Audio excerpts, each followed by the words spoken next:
So in the last couple sessions, we've talked about Ionics, we've talked about titrations, we've talked about introduction to oxidation reduction. So today we'll actually look at a few different acid-base reactions that maybe we haven't quite looked at yet in prior units. So we should go back and revisit properties of acids and bases. These are fairly typical. In a lot of ways, they're opposites of each other. Not completely, but acid, sour, so forth. You can read those on your own. We have talked a little bit about how acids can react with metals, but we're going to definitely visit that more today. With both these, there's a litmus paper test you could do, blue to red or red paper to blue. There are three different acid-base definitions, and two of those are in the AP Chem curriculum. So this first one deals with what I think you would kind of consider most likely to be acids or bases. So let me show it a little bit differently here. So if the compound has H positives, it has H's in the front of the compound, that's going to be an acid. It has an OH minus, a hydroxide in the back of the compound. It's a base. And that's a great definition until you run into items that don't have those. Like, for instance, ammonia. Ammonia turns out to be a base. Well, it's not a base in the tradition like hydroxide, but it's still a base. So the BronstedLowry, and I think this is going to be more useful for us, is proton acceptors or proton donors. And what really is a proton and how is it related to acids and bases? So proton is a positively charged particle that's in the nucleus. Well, let's look at a hydrogen atom. A hydrogen atom has one proton, no neutrons, and one electron. If it would become an ion, then it's lost that. So a H plus ion and a proton are actually the same item.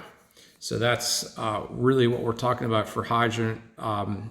H plus donors or H plus acceptors, same thing as a proton acceptor, proton donor.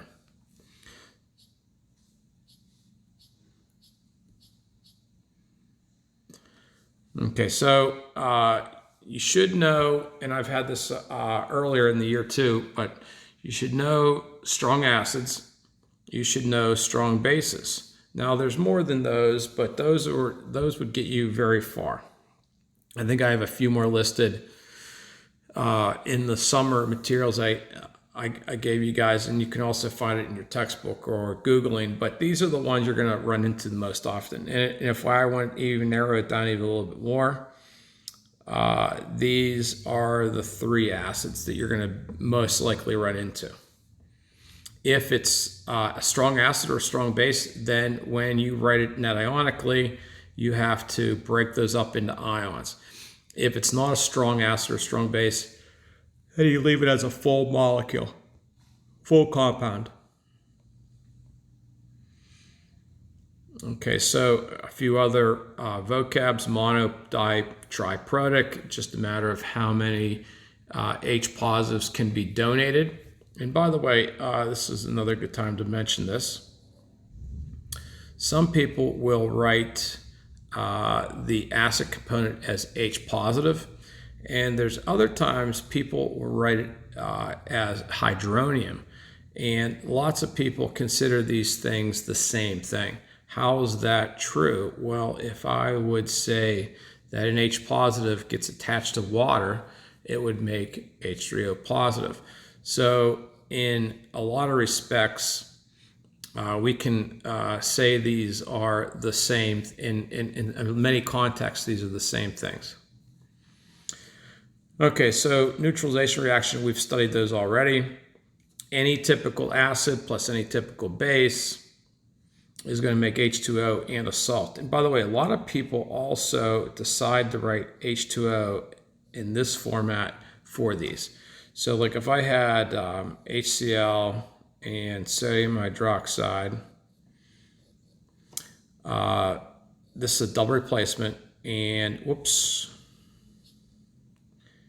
the cations are going to have to replace each other. So the Na goes with the Cl, and the H goes with the OH. So you can write it as H2O, perfect. But there's other people that write it as HOH, and that's also fine. There will be a bunch of acid-base reactions that we'll talk about where you can get gases to evolve. And kind of the poster child for that is maybe when you were in elementary school, maybe making a volcano. And that was with,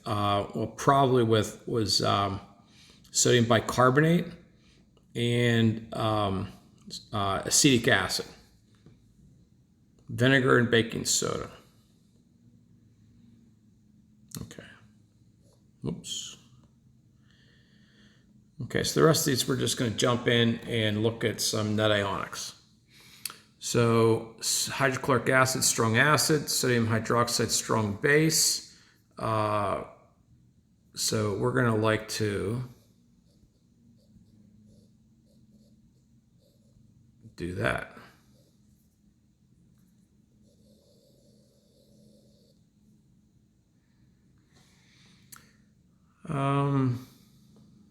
This next one here, if I go back and look at our strong acids and strong bases, I don't see that one. So that means it's not a strong acid. So we're going to have to write this as a molecule. So, neutralized with potassium hydroxide. That is a strong base. So H2O or HOH if you'd prefer, and then Cn minus. So that looks a little bit different than what we had previously.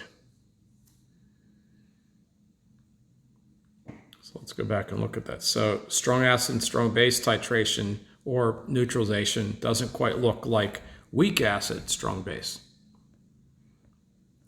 Ammonia. Okay, so now this is now into that Bronsted-Lowry idea. So ammonia, NH3. Nitric acid is a strong acid. Well, I don't think we can, there's not really much we can do with this here. So ammonia plus H positive makes ammonium.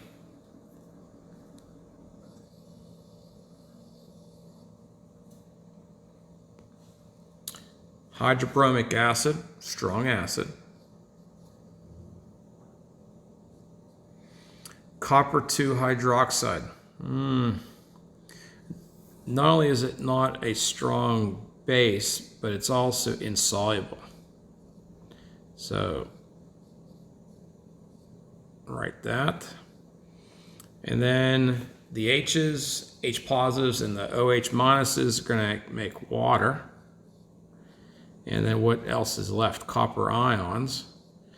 And I think we're going to put a 2 there to balance that.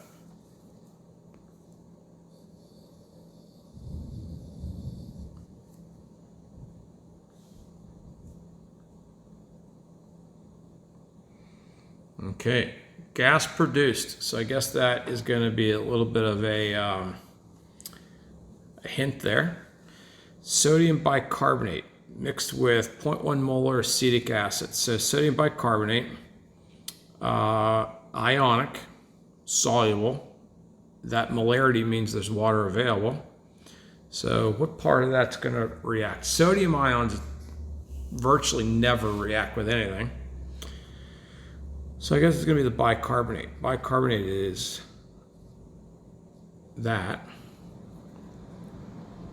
What else we got? We got acetic acid. Acetic acid is a weak acid.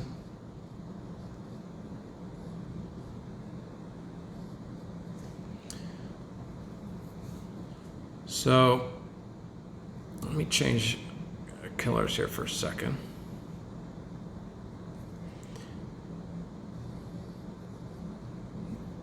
Acetic acid is going to donate the H positive to the bicarbonate. It's going to make H2CO3. The problem with H2CO3, it is very short-lived. So short-lived that in this class we're not going to write it. We're going to write the components that will be made from this short-lived H2CO3, and that is H2O and CO2. So anytime we would be writing H2CO3, we're going to be writing H2O and CO2. And if you haven't noticed that, we've had the opportunity to create water and carbon dioxide. Now I think that we have something else left. We haven't dealt with the acetate. So here is the acetate. And this is that volcano I was telling you about when maybe you were in elementary school. And you got the bubbles, and that's from the CO2.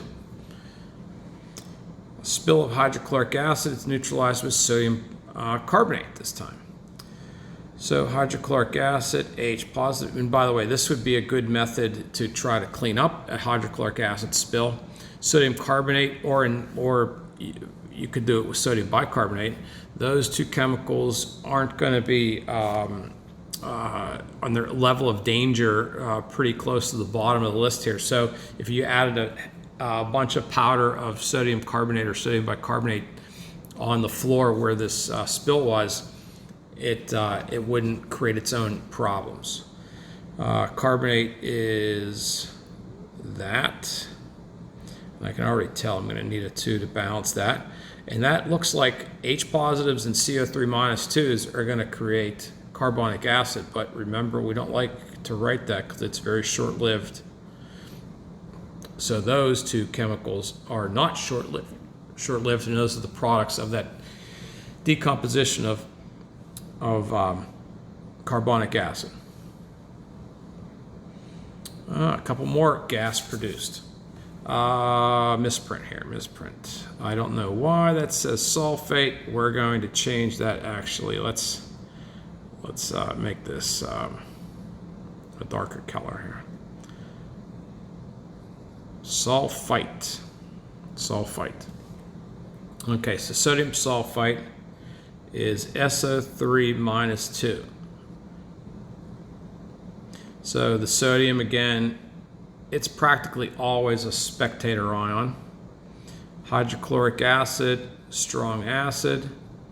By the way, I'm not going to say a misprint, but nowhere in here does it say it's in liquid form, aqueous form.